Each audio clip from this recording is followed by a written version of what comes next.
মিঠু কোথায় আছে?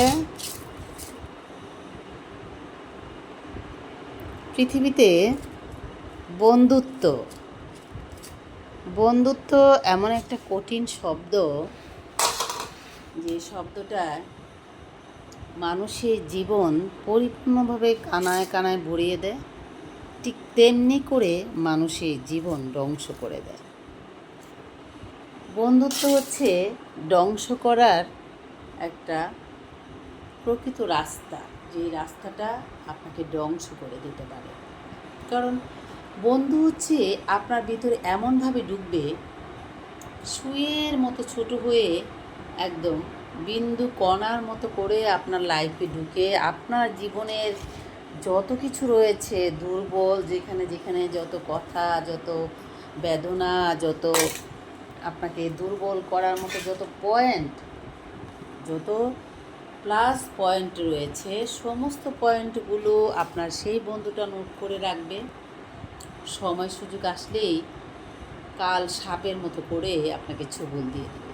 বন্ধুত্বের মধ্যে কিছু ধরন আছে, পজিটিভ নেগেটিভ। বন্ধুত্ব যখন কারোর সঙ্গে করবেন তখন খুব ভালো করে যাচাই বাছাই করতে হবে। হট করে কারোর সঙ্গে বন্ধুত্ব করা যাবে না, কারণ বন্ধুত্ব জিনিসটা একটা কঠিন ব্যাপার।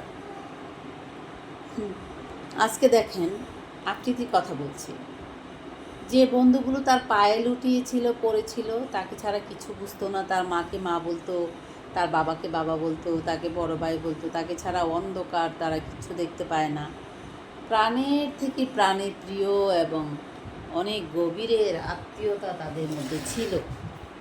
আজ দেখেন সেই বন্ধুই আজকে সোশ্যাল মিডিয়াতে এসে তাকে ঘায়েল করার জন্য কি না কি বলছে, একবারও বিবেকে বাঁচছে না যে এই আকৃতির টাকা দিয়েই খাওয়া দাওয়া করেছে, এই আকৃতির জন্যই আজকে তোকে মানুষ চিনেছে।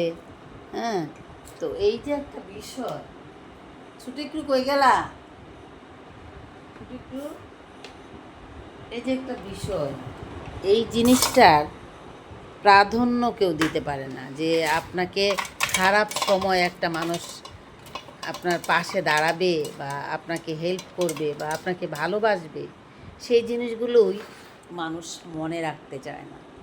মানুষ আসলে পৃথিবীতে যদি কিছু অকৃতজ্ঞ বলতে একটা শব্দ থাকে, সেটা আপনি শুধু মানুষের মধ্যেই পাবেন, অন্য অন্য কোনো প্রাণীর মধ্যে পাবেন না।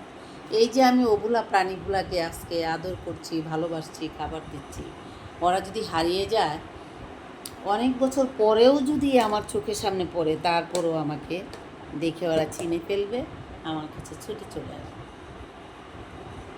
এটাই হচ্ছে নিয়ম। আপনি দেখবেন একটা মানুষকে আপনি পা থেকে মাথা পর্যন্ত তার জন্য করেছেন, কিন্তু সে যখন সোজা হয়ে দাঁড়াতে পারবে,